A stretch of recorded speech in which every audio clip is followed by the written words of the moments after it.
सब बन गया। बोले अरे ऐसा संभव है क्या? ऐसा होगा कि विस्फोट हुआ इतना सुंदर ये सब कुछ बन गया?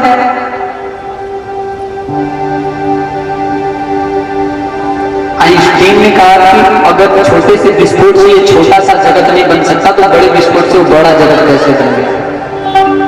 मेरे पास इस चीज का प्रमाण नहीं है कि मैं उस परमात्मा को लाके तेरे सामने खड़ा कर दूं, उस सुप्रीम पावर को, उस सर्वोच्च शक्ति को तेरे सामने लाके खड़ा कर दूं, लेकिन इस बात की गारंटी है कि वो है, तो सब पर संचालित करता है। बहुत उदाहरण है कलयुग में तो ऐसी ऐसी घटना हुई महाराज। 3 भक्त ऐसे हुए जो मरे नहीं, साक्षात भगवान के पुत्रा में समा गए। चैतन्य महाप्रभु, मीराबाई, इनकी मृत्यु हुई ही नहीं। हम इतिहास के अन्य बातों पे विश्वास कर लेते हैं। मुगल शासन आया, उसके पहले जौन सी परंपराएं थी, कौन कौन से वंश थे, उन सब बातों पे विश्वास कर लेते हैं, लेकिन 400-500 वर्ष पहले की घटी हुई इन घटनाओं पर हम विश्वास नहीं करते। ये संध्यात्मक का बुद्धि का काम है। ग्रहण करने का काम तो वह बुद्धि का ही है, और बुद्धि ग्रहण ही नहीं करेगी तो लाख को चिल्ला कर मर जाए, लाख संत आपके सामने खड़े हैं, लेकिन वो बात समझ में नहीं आती। कल का प्रसंग कहां तक पहुंचा था किसी को याद है? मुझे भूल गया है। किसी को याद है? माताओं बहनों में, भाई लोगों को किसी को याद है? बस संस्यादों का बुद्धि दिख रही है मुझे। कल की बात नहीं आ गई, कथा पहुंची कहां तक महाराज? ठीक है, अच्छी बात है। कल कथा पहुंची थी, शौनक आदि ने 6 प्रश्न किए, सूत जी महाराज ने बड़ा सुंदर उसका जवाब दिया था। पहला प्रश्न था मानव मात्र का कल्याण, मानव मात्र का श्रेय, मानव मात्र का परम धर्म क्या है? प्रथम प्रश्न था। शौनकादि चाहते तो ये भी पूछ सकते थे कि मेरा कल्याण कैसे हो, मेरे श्रेय का साधन क्या है, लेकिन उन्होंने पूछा मानव मात्र के कल्याण का साधन क्या है। प्रश्न सुनते ही सुनते बड़े प्रसन्न हुए। बोले मानव मात्र के कल्याण का एकमात्र साधन है परमात्मा की निष्काम भक्ति, परमात्मा की अहेतु की भक्ति, बिना आकांक्षा के, बिना स्वार्थ के, विदाउट डिजायर, बिना इच्छा के निष्काम भक्ति जो है, इसलिए ये मानव शरीर मिलता है। देखो उदाहरण से बात समझ में आ जाएगी। हम लोग सफर करते हैं, यात्राएं करते हैं, यात्राओं के बहुत सारे साधन हैं। साइकिल हो गया, बाइक हो गई, कार हो गए, टांगा हो गया, ये घुड़सवारी हो गई, मोटर कार हो गया, ट्रेन हो गए, हवाई जहाज हो गए, सब यात्राओं के साधन हैं। लेकिन सबसे सुगम साधन है रेल की यात्रा। ट्रेन की जर्नी थोड़ी सुखद होती है अन्य यात्राओं की अपेक्षा।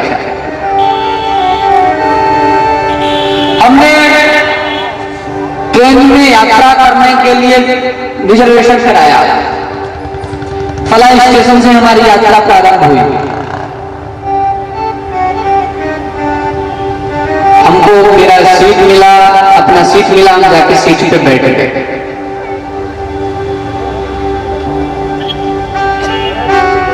हम अभी बैठे ही थे, कुछ लोग और अपनी अपनी सीटों पे आस पड़ोस में बैठे थे, कुछ सीटें खाली थी। यात्रा प्रारंभ हुई, ट्रेन आगे बढ़ी, किसी स्टेशन पे रुकी तो कोई और आके बैठ गया अपनी सीट पर। थोड़ी दूर और यात्रा चली थी तो जिसकी यात्रा खत्म हो गई वो वहां से उतर गए, फिर उनकी सीट पे आगे चले तो किसी और का रिजर्वेशन था। ये मानव शरीर की यात्रा है। हम जन्म लेते हैं, एक सीट मिला हमें। कुछ लोग और बैठे होते हैं उस परिवार में, माता पिता चाचा ताऊ दादा दादी तमाम लोग बैठे होते हैं। हमारा भी एक सीट हो जाता है, उसमें बर्थ में हमारा भी रिजर्वेशन हो जाता है, आ जाते हैं। ये मानो जिसको जानते नहीं थे, जिससे कभी मिले नहीं थे, उसके साथ यात्रा प्रारंभ होती है महाराज। कुछ दूर यात्रा आगे चलती है तो दादाजी का स्टेशन आ जाता है। दादाजी का स्टेशन आया तो दादाजी को जाके शमशान पे विदा कर दिया। स्टेशन का मतलब बड़ा वाला स्टेशन। अच्छा, दादाजी की विदाई हो गई, आगे चले तो फिर शादी हो गई, एक और यात्री जुड़ गए इस यात्रा में। बिल्कुल जिसको कल तक पता नहीं था, जानते नहीं थे, वो हमारे परिवार का, हमारे हृदय का अभिन्न हिस्सा हो गया, अभिन्न अंग हो गया। यात्राएं आगे बढ़ी। फिर महाराज दादी जी का स्टेशन आ गया, दादी जी चली गई। थोड़ी देर और यात्रा चली, एक और यात्रा उसमें जुड़ गया बेटे के रूप में। महाराज ये यात्रा, कहने का अभिप्राय है, यात्रा चलती रहती है। फिर एक समय ऐसा भी आता है जब हमारी भी यात्रा पूरी हो जाती है, हमारा टिकट यहीं तक है। अच्छे से यात्रा करनी हो, सुखद यात्रा करनी हो, तो जो भी हमारे साथ यात्रा कर रहे हैं उनके साथ प्रेम से मधुर संबंध बना के उनके साथ चला जाए। हाँ भाई कैसे हैं, देखिए मैं भी घर से लड्डू लाया हूं, आप खाओ, वो अपने घर से लाए कुछ और खिलाया, मधुर संबंध बन जाता है, यात्रा चलती रहती है। लेकिन कभी कभी बुरे लोग भी मिल जाते हैं यात्रा में। पर को हम धोती कुर्ता वालों को तो कुछ ज्यादा ही लोग मिलते हैं महाराज। प्रश्नों की ये लंबी लंबी लिस्ट है, एक प्रश्न का जवाब दिया नहीं, दूसरा, दूसरे का जवाब नहीं, तीसरा, ट्रेन में ही 10-12 घंटे का सत्संग हो जाता है। तो कुछ बुरे लोग भी मिल जाते हैं तरकी कुतरकी। तो परिवार में भी कुछ बुरे लोग, बुरे सदस्य आ जाते हैं। लेकिन यात्रा तो करनी ही पड़ती है, लेकिन कोशिश ये करनी चाहिए कि सबके साथ प्रेम से यात्रा चले। परिवार के सभी सदस्यों के साथ अपनी जिम्मेदारी, अपने कर्तव्यों के साथ यात्रा आगे बढ़ती है। लेकिन हमारा स्टेशन आया और अब हमें उतरना है, लेकिन अब हम उतर नहीं रहे हैं। उस प्रेम में इतने ज्यादा बंध गए उन लोगों के साथ, इतना प्रगाढ़ प्रेम हो गया, आसक्ति हो गई, ममता हो गया, मोह हो गया कि अब हम उतरना ही नहीं चाहते। और जब ये स्थिति आती है, जब नहीं उतरते हैं, तो फिर वो काले कोट वाला टीटी आता महाराज, कहता भाई साहब चलो उतरो, आपका स्टेशन पूरा हो गया। कहता है रुक जाओ, थोड़ा इनसे मिलने, थोड़ा निगरान राम हो जाए ना थोड़ी सी। अब जब आप नहीं उतरोगे तो महाराज काले कोट वाला टीटी धक्के मार के नीचे जाता। अच्छा यात्री तो वो है जो एक आध स्टेशन बाकी हो तभी अपना सामान समेट ले, अपने जाने के लिए तैयार हो जाए, बिल्कुल आइए ये भी रुको। अच्छा यात्री तो वो है। लेकिन हम इतने आसक्त हो जाते हैं परिवार में कि मर रहे महाराज तो भी इतनी बुरी स्थिति, जाना ही नहीं चाहते छोड़ के। अरे मैं मर जाऊंगा तो तेरा क्या होगा। एक पति था, अब मरने के लिए बिल्कुल हॉस्पिटल में था, होश आया, पत्नी हाथ पकड़ बोला अरे मैं जा रहा हूं, तेरा क्या होगा। फिर बेहोश हो जाए, 10-15 मिनट बाद फिर हो जाए, अरे मैं जा रहा हूं तो तेरे लिए जो है कपड़े कौन लाएगा, तुझे आगे कौन बढ़ाएगा, तेरे खर्चे का क्या होगा। फिर बेहोश हो गया। फिर होश आया, बेटे की स्कूल का फीस कौन भरेगा, बेटे को स्कूल छोड़ने कौन जाएगा, तेरा क्या होगा। फिर मर गया, फिर बेहोश हो गया महाराज।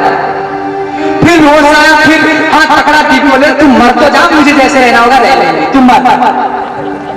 महाराज ये स्थिति है, मरते मरते भी आसक्ति हमारा पीछा नहीं छोड़ती। उस यात्रा में हम इतने संलिप्त हो जाते हैं, इतने फंस जाते हैं कि फिर उस काले कोट वाले यमराज को आके, यम के दूत जो आते हैं काले काले को धक्के मार के नीचे उतारते हैं महाराज। अच्छा यात्री वो जो स्टेशन में बचे रहते, अपनी पूरी तैयारी कर लो कि अब मुझे जाना है।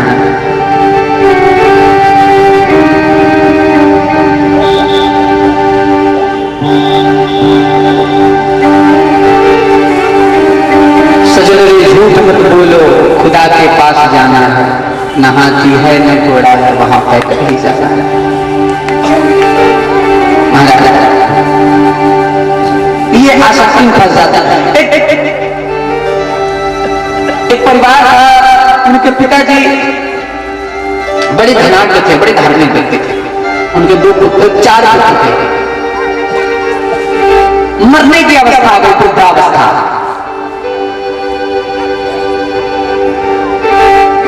मृत्यु काल में कफवात पित्त से उनके मुख से आवाज नहीं निकल रहा था। अच्छा, आवाज ना निकले तो वो करें, अब कुछ बोले, कुछ दूसरे को सुनाई ना देगी, कह क्या रहे महाराज। 4 बेटे थे। दूसरा बोला, अरे पिताजी क्या कह रहे हैं, तुझे कुछ समझ में आ रहा है? बोला, मुझे कुछ समझ में नहीं आ रहा। तीसरा वाला बोला, लगता है कि जिंदगी भर इन्होंने कमाई की है, वो खजाना कहीं रख गए, हमें तो दिया नहीं। वो खजाना कहीं रख दिए, उस खजाने को की तरफ इशारा बता रहे हैं, खजाना कहीं यहां पे रखा, वो बताना चाहते हैं। एक बोला, अरे फिर तो आवाज इनकी निकालनी चाहिए। बोले क्या करें क्या करें, डॉक्टर को बुलाया गया। डॉक्टर बोला, उनकी आवाज थोड़ी देर के लिए, 1 मिनट के लिए आ जाएगी, लेकिन एक इंजेक्शन लगेगा। इंजेक्शन बड़ा महंगा है। बेटों ने पूछा कितने का? बोले 1 लाख रुपए का एक इंजेक्शन है। बोले ऐसा करते हैं कि इंजेक्शन 25-25 हजार चारों लोग मिलाओ, 1 लाख का इंजेक्शन ले लेते, फिर जो खजाना बताएंगे उसमें सब बराबर बांट लेंगे, क्या जाता है 25-25 हजार। सब लोगों ने 25-25 हजार इकट्ठा किया। डॉक्टर ने इंजेक्शन लगाया। 1 मिनट के लिए आवाज आई, महाराज हाँ बाबू क्या बता रहे थे, जल्दी बताओ कहां रखे हो, क्या इशारा कर रहे थे? बोले, अरे मैं कब से चिल्ला रहा हूं कि वो बकरी जो है वो झाड़ू खाए डाल रही है पूरा, उसको आंखों जाके। बोले, धन्य हो बाबू जी, जाते जाते भी 1 लाख लेके गए। ये मरते मरते भी ये स्थिति रहती है हमारी महाराज।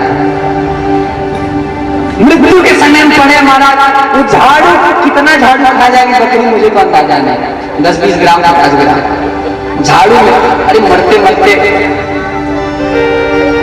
बड़ी विडंबना महाराज। ये हमारे ये ट्रेन की यात्रा की तरह ठीक हमारा मानव जीवन है। तो सूत बताते हैं कि मानव जीवन का परम लक्ष्य है निष्काम भक्ति, कामना रहित। आजकल लोग कहते हैं कि महाराज बिना कामना के भक्ति कौन करता है, बिना स्वार्थ के कौन करता है भक्ति? हमारे संत भी इसका समाधान करते हैं। सत्य बात है कि बिना कामना के भक्ति नहीं, भक्ति का कोई काम बिना कामना के नहीं हो सकती। हम एक कदम बिना इच्छा के नहीं बढ़ाते, बिना स्वार्थ के नहीं बढ़ाते। भक्ति की तो बात ही बड़ी दूर है।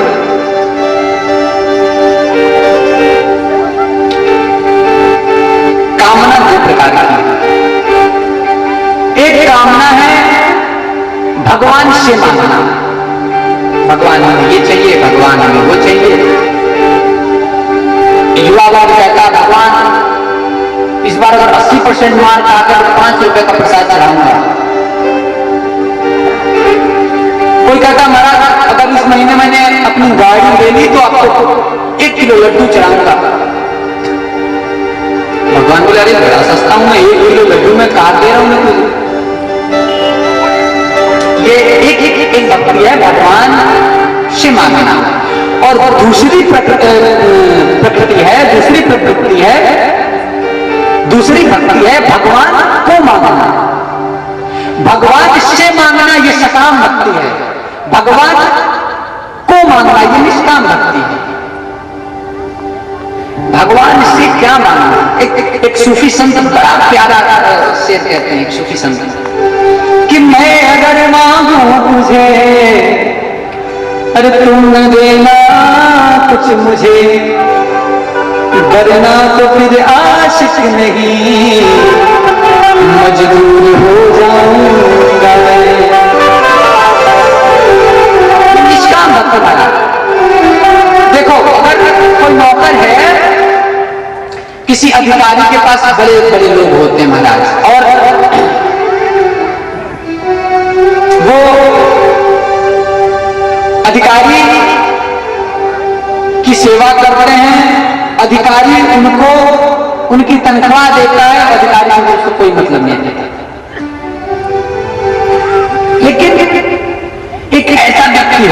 जो अपने मालिक की खूब सेवा करे, खूब तल्लीनता से, उनके कहने से पहले उनका कार्य पूरा कर दे।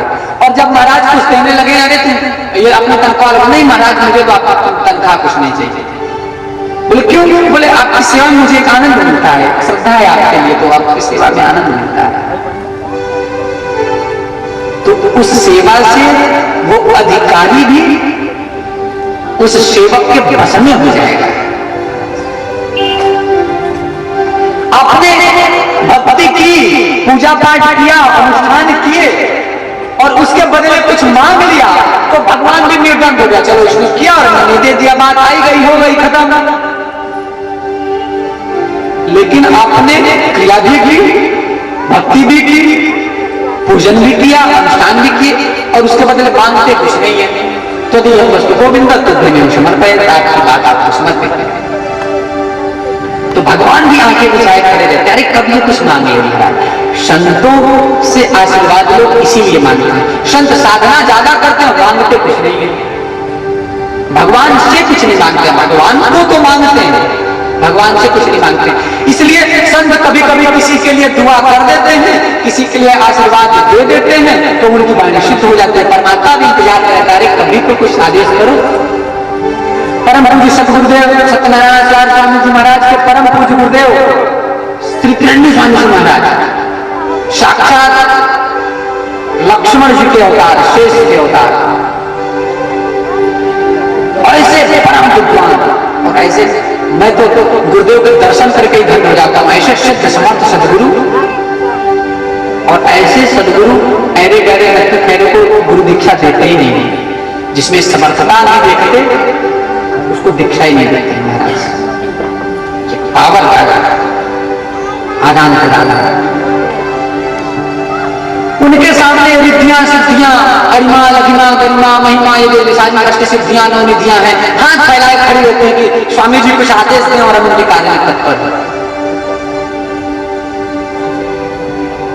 अगर बेटा खाया पिया है, मस्त है, तो माँ भी निर्द्वंद है, खा पी के घूम रहा है, कोई बात नहीं। लेकिन यदि बेटे ने कुछ खाया पिया नहीं है,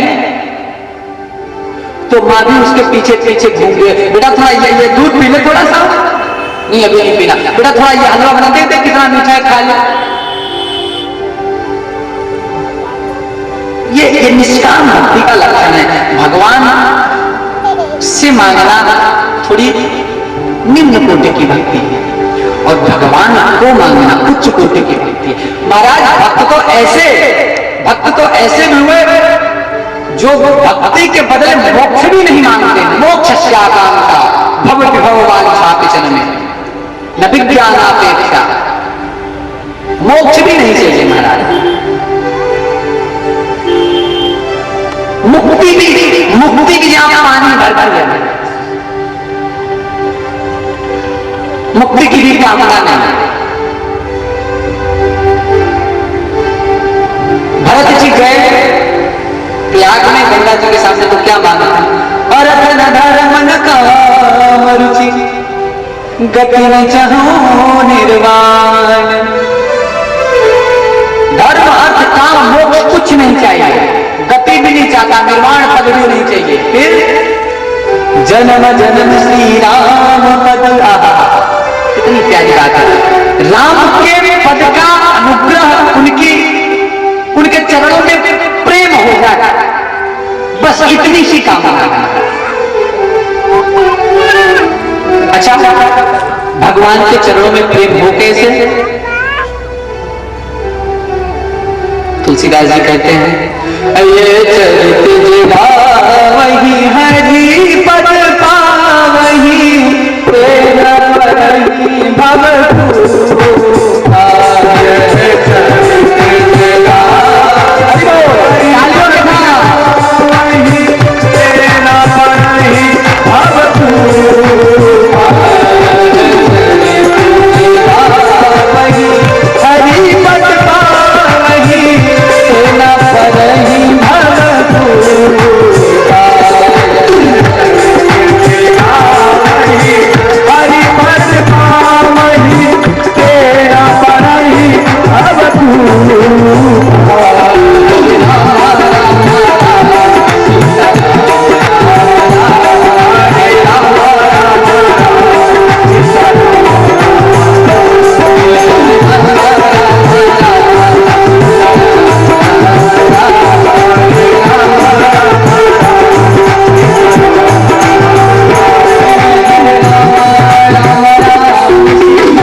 कैसे चरणों में?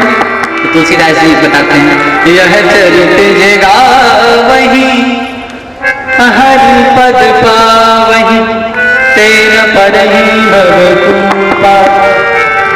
इस चरित्र का जो गायन करता है, जो प्रभु के चरित्र को गाता है, वो हरि के पद को पाता है और भवकूप में नहीं पड़ता। अच्छा, तुलसीदास जी ने किसी ने कहा कि भगवान राम जी का अवतार हुआ है, फिर तो वो पद खाली होगा जहां तो भगवान बैठते हैं। महाराज भगवान आया तो भी लोगों को पद की चिंता है, बोले पद वो खाली होगा। तो तुलसी जी बोले हाँ वो तो खाली होगा, क्योंकि पूर्ण अवतार के साथ आए हैं, सभी कलाओं के साथ आए। तो बोले अच्छा, तो ऐसा कुछ उपाय करने की जब तक वो यहां है तब तक उनके पद पे मैं बैठ जाऊंगा।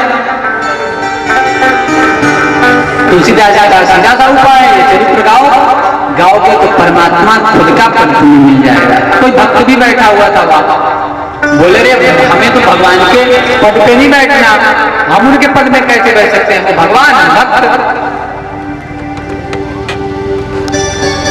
तो हम क्या करेंगे? तुलसीदास जी ने कहा ये चरित्र गाओ। बोले लो पद पाना तो भी चरित्र गाए और पद नहीं पाना तो भी चरित्र गाए। बोले इसको गाने से हरि का पद मिल जाता है और इसी को गाने से हरि का पद अर्थात हरि के चरण भी मिल जाते हैं। एकमात्र उपाय है कथाओं से अपने कर्म को, अपने हृदय देश को भर दो। बंजर हो जमीन, सूखी जमीन हो और उसको उसमें फसल लगाना हो तो सबसे पहले उस जमीन को सींचना पड़ता है। सींचना जरूरी है, बिना सिंचाई के उसमें बीज नहीं लगेंगे। तो महाराज इस कलिकाल के प्रभाव से, कुसंग से, दुष्संग से,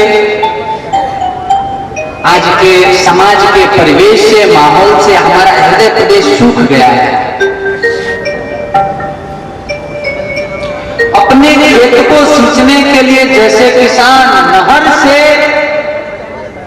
एक छोटी सी नाली बना लेता अपने फावड़े से खोद के, और इस नाली के सहारे वो जल अपने खेत तक ले आता है, ठीक ऐसे ही आप अपने सूखे हुए हृदय देश में अपनी श्रद्धा रूपी फावड़े से भगवान की कथा रूपी नहर का अमृत जल अपने हृदय देश में सिंचित करो, फिर उसमें भगवान के प्रेम रूपी बीज को डालो, फिर भक्ति रूपी फसल लगेगी। महाराज